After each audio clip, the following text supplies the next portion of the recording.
Maqaa Abbaa kan Ilmaa kan Hafuura Qulqulluu Waaqa tokko Ameen. Kabajamtootaaf jaalatamtoota maatii Waaqayyo ijoollee Tawaahidoo, egaa yeroo nama keessa jirru kun yeroo baay'ee badaa fi gurratti dhaga'uudhaafis ijaanis ilaaluudhaaf waan baay'ee kan nama gaddisiisu bara akkasii irra geenyee jirra. Qophii keenya guyyaa irraa kana keessatti waan gaddisiisaa akka mana amantaa keenyatti kun immoo ijoollee Tawaahidootti mul'achaa jiru waan qaanisaa tokko kan waliin ilaallu. Ijoollee beektaa maali ijoollee waa fuuti kaalchine maali ijoollee waa fuuti kaalchine siddisuu dandeessini yoo sidii. Kabajamtootaaf jaalatamtoota ijoollee Tawaahidoo dhugumatti baay'ee kan nama gaddisiisudha. Viidiyoo kana hundumti keessa ilaaltaniittu gaafan viidiyoo kana jalqabaa argu baay'ee rifadheeraani. Isinis rifachuu dandeessu. Egaa obboleettiin keenya kun yeroo ammaa kanatti yookiin biyya hambaa keessa jiraachuu dandeessi.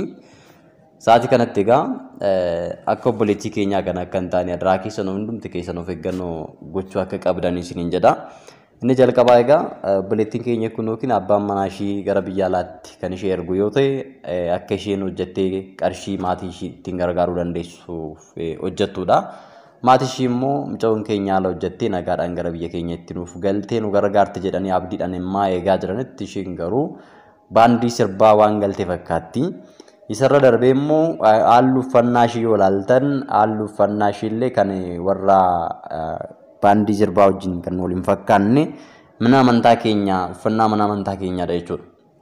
Kanaaf namoonni baay'een uffannaa mana amantaa keenyaa uffatanii maqaa mana qulqullummaa keenyaa kan xureessanii fi warreen uffannaa kana gabaatti baasanii attamanii gurguranis dhimma mana amantaa keenyaaf qofa osoo hin taane dhimma qarshii isaanii yookiin maallaqa isaanii qofa akka daldalaaf hojjechaa jiran egaa yeroo ammaa kana ifaan ifatti bal'inaatiin ifaa bahee jira yookiin immoo mul'achaa jira jechuudha. Uffannaa mana amantaa keenyaa seera qabdi, iddoo itti fayyadamus ni qabdi jechuudha. Keessumattuu egaa siiliin qulqullootaa kabaja qaba. Uffanni keenya saaxinii keessa yookiin immoo shaanxaa keessa innaa taa'ee jirutti siiliin qulqullootaa uffannaa namaa irratti bahee yeroo akka kanatti mana sirbaatti ittiin dannafamu yookiin immoo sirbamu egaa baay'ee kan nama gaddisiisudha. Siiliin qulqullootaa miicamuun yookiin xuraa'uun irra hin jiraatu. Kanaafuu egaa siilii haadha keenya qulqulleetti durboo maarami kan ishiin uffattee jirtu. Kanaafuu egaa warreen akkanaa gatii hojii isaanii hin argatu dhumarratti. Sababiin isaa namni waan facaafate hammata. Warreen biroo irraatii of eeggannoo akka gootan isiniin jecha waa'ee sirbaa fi garaagarummaa faarfannaa gidduu jiru sumaan kaasnee ilaalla. Macaafni qulqulluu waa'ee sirbaa irratti maal jedha yoo jenne sirba jechuun gammachuu foonii kan ittiin ibsatan aarsaa daabiloosiif dhiyaatu yommuu ta'u, faarfannaa jechuun immoo waaqayyo wajjiniin kan walitti argan, waaqayyoon kan itti galateeffatan, aarsaa galataa waaqayyoof dhiyaatudha jechuudha. Abbooliin keenyaa fi manni amantaa keenya macaafa qulqulluu bu'uura godhachuudhaan ennaa nu barsiisan sirba jechuun egaa gammachuu foonii kan agarsiisu gara biyya lafaatti akka nuti gadi buunuu fi waan foonii yookiin waa'ee biyya lafaa qofa akka nuti yaadnu kan nu taasisu. Waaqayyo irraatii kan nu fageessu, daabiloos wajjin kan walitti nu dhiyeessu, lubbuu kan baasisu, namoonni lubbuu akka baasanii fi akkasuma akka isaan cubbuutti galaniif akka namoonni kakaan kan taasisu, cubbuutti kan nama kakaasuudha jechuudha. Gara sirbaatti kan nama galchu, gara ejjaatti yookiin sagaagalummaatti kan nama geessu, kan ammoo fakkeenya godhachuun ni dandeenya. Yeroo baay'ee faarfannaa miti jechuudha. Iddoo cubbuun adda addaa hojjetamutti kan dhagahamu sirbadha.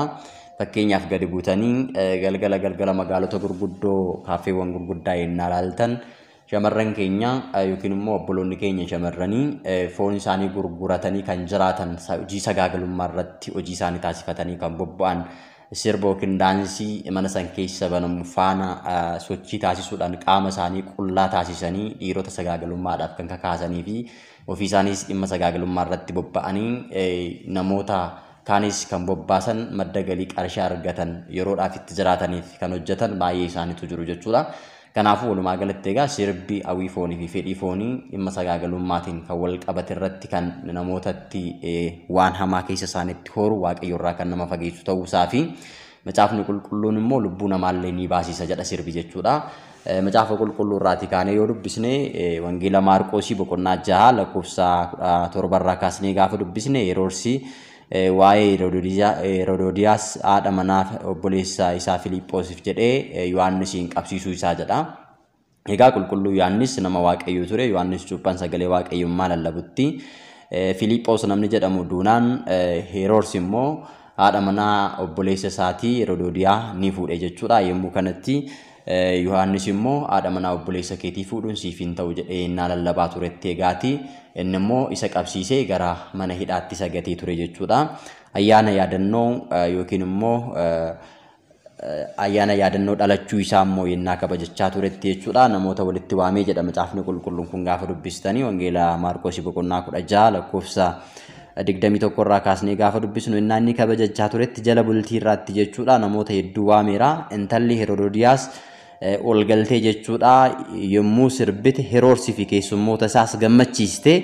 Mootichi yommuu intalittiidhaan waanuma barbaadde na kadhadhu siif nan kenna jedhee waadaa galee fi egaatii waadaa kana cabsuu waan hin barbaanneef egaatii amma yoo barbaadde walakkaa mootummaa kiyyaallee siif allaadha waan barbaadde na gaafadhu jedhee intalittiitti dubbate.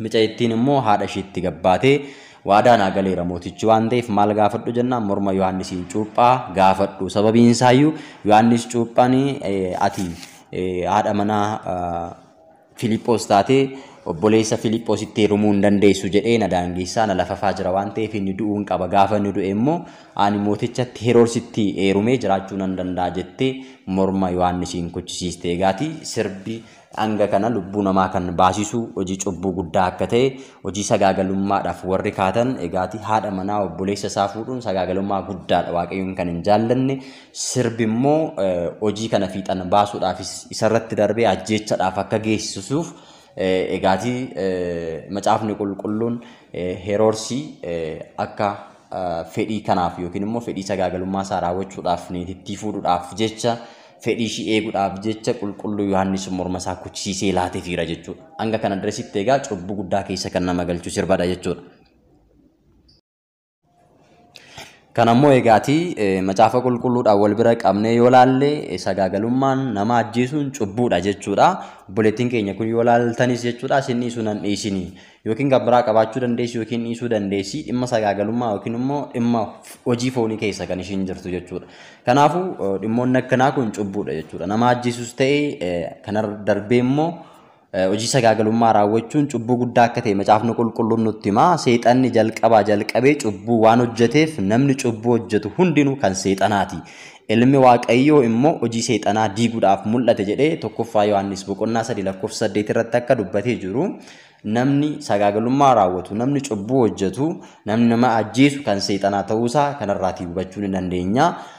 Kan seexanaa akka taanu kan nu taasisu keessaa tokko immoo sirba gara sagaagalummaatti kan nama geessu gara cubbuutti kan nama geessu fedhii foonitti kan nama kakaasu ta'uusaa irraa ka'ee hojii cubbuu akka ta'e macaafni qulqulluun nutti hima jechuudha. Qulqulluun Phaawulos waa'ee kanarratti bal'inaan sirriitti ibseera jechuudha.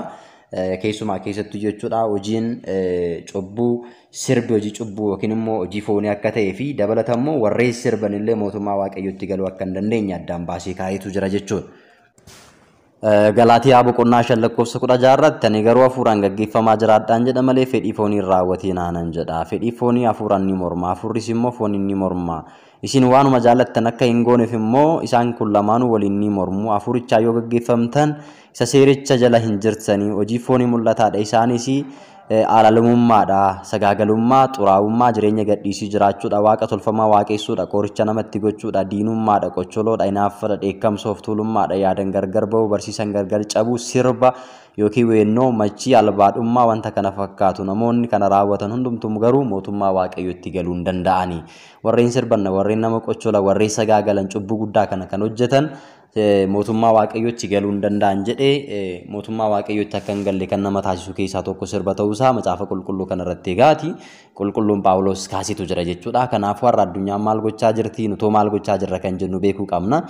Egaati namni cubbuu hojjetu immoo mootummaa Waaqayyootti hin galu erga jedhame cubbuu guddaan immoo egaa sobadha, sagaagalummaadha, nama ajjeesuudha, dhiiga namaa dhangalaasuudha, walirratti ka'uudha, abboomiiwwan kurnan kaawwaman keessas tokko ta'uu waan danda'eefiyyuu namoonni seera kana eegne mootummaa Waaqayyootti hin galan jedha. Isin kan abbaa keessanii isa tokkooti kan seexanaati kajeellaa hamaa isa kan abbaa keessanii gochuu feetu jalqabumaa jalqabee inni sun nama ajjeesaa ture dhugaan isa keessa waan hin jirreef inni dhugaa irra hin dhaabbanne inni sobaadha abbaa sobaatiif. Kanaafuu yommuu sobu garaa keessan keessaa isiniif ni dubbata jedhee wangeela Yohaannis boqonnaa 8:44 irratti gooftaan keenya Yesuus Kiristoos ijoollee abbaa sobaa kan ta'an warra daabiloosiif gaggeeffamanii fi bulan akka sirriitti gatsasee dubbate nutti dubbachaa jira. Kanaafiyyuu hojii cubbuu akka kanarraati fagaannee galataatiin faarfannaadhaan gara waaqayyootti deebi'uun qalbii keenya jijjiirrachuun barbaachisaa akka ta'e macaafa qulqulluudhaan ergaa jiru isinii dabarsina.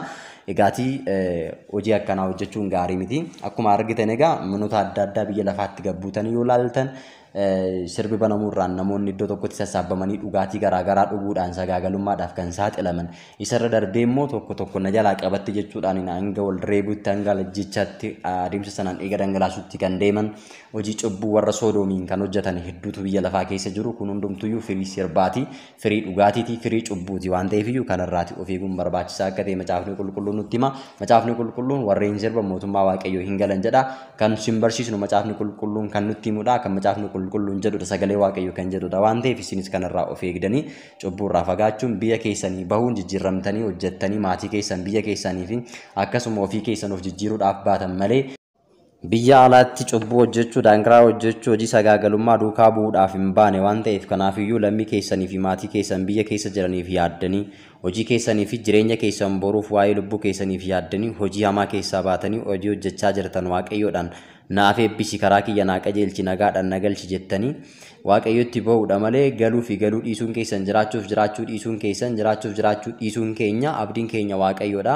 Nuti immoo waaqayyoon biyya alaa baaneerraa bilisoomne irra qarshii arganne irra jettanii waaqayyoon kan gaddisiistan waaqayyotti kan buutan yoo ta'e egaati abdiin jireenya keessanii boruus dukkanatti sin jalaa jijjiiramuu danda'a waan ta'eef ammarraati jalqabdanii warreen akkaataa kanaan adeemsa akkanaaf cubbuu akkanaa keessa jirtan waaqayyoon dhiifama gaafachuudhaan gaabbiidhaan gara waaqayyootti akka deebitan waaqayyo isin haa gargaaru. Sibaat Lexaabeer.